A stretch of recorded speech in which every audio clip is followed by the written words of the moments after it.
First important article Holocaust से संबंधित है। आप जीएस पेपर 1 के इस टॉपिक से आर्टिकल को रिलेट कर सकते हैं।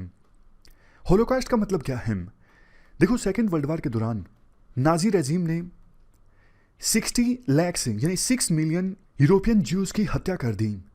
तो ये जो यूरोपियन ज्यूज का जिनोसाइड हुआ ना, इसे होलोकास्ट कहा जाता है।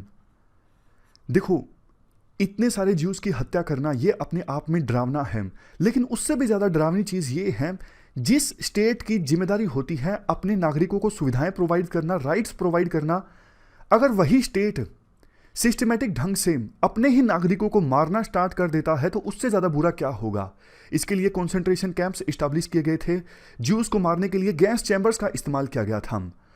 मानव इतिहास में देखो, इससे ज़्यादा बड़े स्केल पर वायलेंस शायद कभी देखने को मिला हो। देखो, हमारे लिए पार्टीशन जो है, हम पार्टीशन को याद करते हैं 1947 में कि उस दौरान कोई प्रॉपर आंकड़ा तो नहीं है, यूं कहते हैं 2 लाख से लेकर 20 लाख लोगों की डेथ हो गई। प्रॉपर आंकड़ा नहीं है, लेकिन वो जो डेथ है ना, वो देखो आपस में दंगों की वजह से हुई थी। ऐसा नहीं कि सरकारें अपने ही नागरिकों को मार रही थी, नहीं। यही तो अपने आप में काफ़ी ज़्यादा हैरानी वाला था ना। नाजी रेजिम खुद ही अपने नागरिकों को यानी ज्यूज को मार रहा था, और उसके लिए क्या चीज़ रिस्पॉन्सिबल थी? Anti Semitism. एंटी सेमिटिज्म का क्या मतलब होता है? एंटी सेमिटिज्म का मतलब होता है ज्यूज के खिलाफ नफरत, ज्यूज के खिलाफ हॉस्टिलिटी। तो इस चीज़ को नाम दे दिया गया है एंटी सेमिटिज्म। तो ये जो होलोकास्ट का दिन है ना, मतलब वैसे तो देखो एक दिन तो मारा नहीं गया था ज्यूज को, पूरे सेकेंड वर्ल्ड वॉर के दौरान प्रॉपर ढंग से कई सालों तक उनको सिस्टमेटिक ढंग से मारा जा रहा था। लेकिन इस होलोकास्ट को याद किया जाता है 27 जनवरी के दिन इंटरनेशनल होलोकास्ट रिमेम्बरेंस डे के तौर पर, ताकि होलोकास्ट के दौरान ज्यूज के ऊपर जो अत्याचार हुआ उसे याद किया जा सके, और फ्यूचर में होलोकास्ट के खतरों को पहले से ही पहचाना जा सके। होलोकास्ट क्यों हुआ, आप बताइए क्यों हुआ, क्या रीजन है? होलोकास्ट का सबसे बड़ा रीजन देखो यही था ना, ज्यूज के खिलाफ नफरत। तो होलोकास्ट से हमें एक चीज सबसे पहले यही सीखने की आवश्यकता है, किसी भी कम्युनिटी के खिलाफ ना नफरत नहीं होनी चाहिए। अगर किसी भी कम्युनिटी के खिलाफ, किसी भी सेक्शन के अगेंस्ट नफरत होती है ना, तभी होलोकास्ट जैसी घटनाएं होती हैं।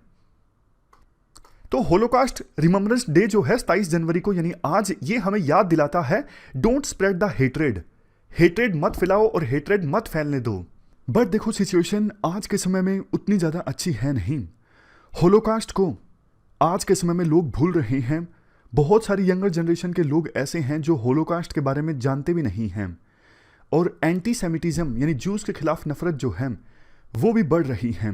एक सर्वे हुआ था जिसके अनुसार पूरे वर्ल्ड में 1.09 बिलियन जो लोग जो हैं वो एंटी सेमिटिज्म का शिकार हैं, यानी उनका जो एटीट्यूड है ज्यूज के खिलाफ अच्छा नहीं है।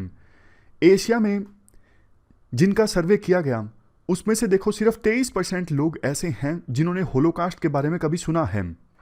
इंडिया में तो खासकर देखो यूथ ज़्यादा है, आपको पता है। तो जब भी कोई नफरत फैलाता है ना किसी कम्युनिटी के अगेंस्ट, सबसे वल्नरेबल कौन होता है उस नफरत के?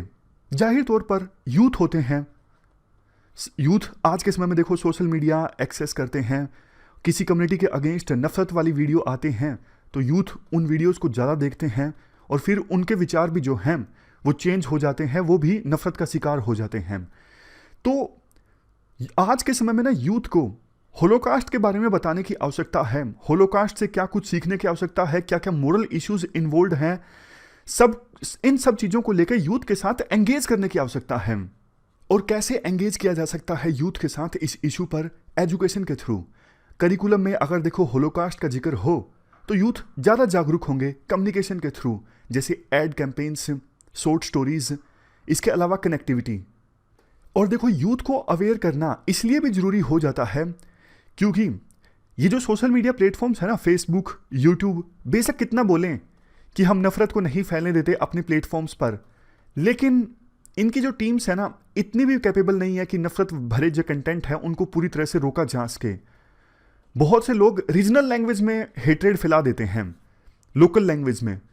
तो उन लोकल लैंग्वेज में कंटेंट को देखने के लिए यूट्यूब के पास टीम भी नहीं होती। इतनी सारी लैंग्वेजेस हैं पूरे वर्ल्ड में, आपको पता है। तो ये सोशल मीडिया प्लेटफॉर्म्स एक लेवल से ज़्यादा मिस इन्फॉर्मेशन को, डिस इन्फॉर्मेशन को नहीं रोक सकते, हेट्रेड को नहीं रोक सकते। तो यूथ अगर जागरूक होंगे तो वो बिल्कुल रिपोर्ट कर देंगे कि ये कंटेंट गलत है, नहीं होना चाहिए सोशल मीडिया पर। वो अवेयर होंगे तो हेटरेड वाले कंटेंट को फैलने नहीं देंगे।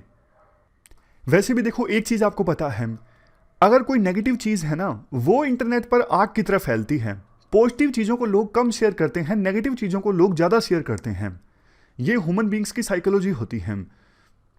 लास्ट में ये बोला जाता है, करिकुलम वाली बात जो मैंने आपको बोली, कि करिकुलम में होलोकास्ट से संबंधित चीजों को ऐड करना चाहिए ताकि यूथ जागरूक हो। और हमारे देश में तो ये नेशनल एजुकेशन पॉलिसी 2020 आई थी ना, इसमें ये बोला गया है कि सरकार इंक्लूसिव और इक्विटेबल एजुकेशन प्रोवाइड करने की कोशिश करेगी, जिसमें detailed knowledge of various cultures, religions, languages, gender identities, इनका ख्याल रखा जाए ताकि डाइवर्सिटी के प्रति हमारे देश के बच्चों की एक रिस्पेक्ट पैदा हो।